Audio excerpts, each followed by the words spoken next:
મિત્રો આપણે ભેળ બનાવવા માટે જોશે દાડમના દાણા જોશે, બાફેલા બટાકા બીટ, કોથમીરી, ડુંગળી, ટામેટાં, મીઠી ચટણી અને લસણવાળી ચટણી. એક તપેલીમાં મમરા નાખી એની અંદર બટાકા બાફેલા હતા એ નાખી દેવાના, ડુંગળી નાખી દેવાની, ટામેટાં નાખી દેવાના, કોથમીરી, બીટ, સેવ,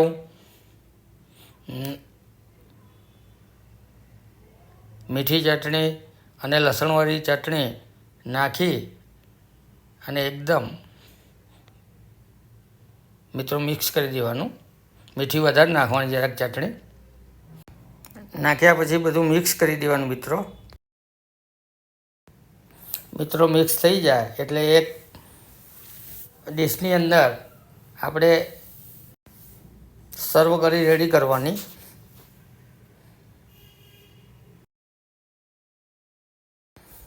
મિત્રો એની ઉપર સેવ નાખી દેવાની, આપણે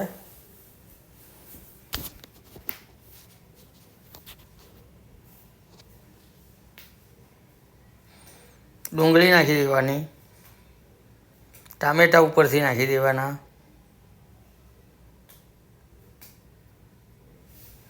સેમ લારીઓવાળા કરતા હોય એ ટાઈપ જ, અને દાડમ નાખી દેવાનું ઉપર, કોથમીરી ભભરાઈ દેવાની,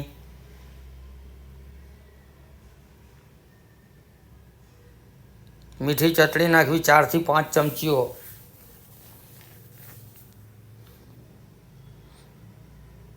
લસણવાળી ચટણી પણ નાખી દેવાની 2 થી 3 ચમચી,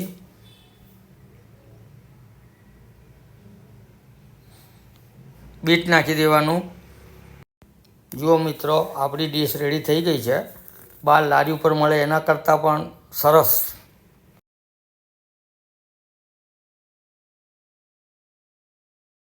સેમ માણેક ચોકમાં જે મળે છે એ ટાઈપની ભેળ આપણી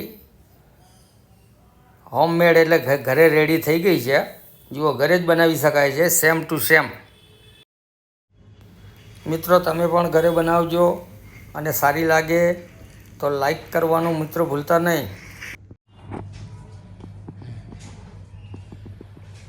કેવી લાગી ભેળ? બહુ સરસ છે. અસલ માણેક ચોક જેવી છે. ઘરે તમે બનાવજો, નાના મોટા બધા ખાશે. મિત્રો, મારી ચેનલ ઉપર આવા નવા વિડીયો મોકલતો રહીશ. જો તમે મારી ચેનલ ઉપર નવા હોય તો સબસ્ક્રાઈબ કરજો અને મારા વિડીયો સારા લાગે તો લાઈક કરવાનું ભૂલતા નહીં.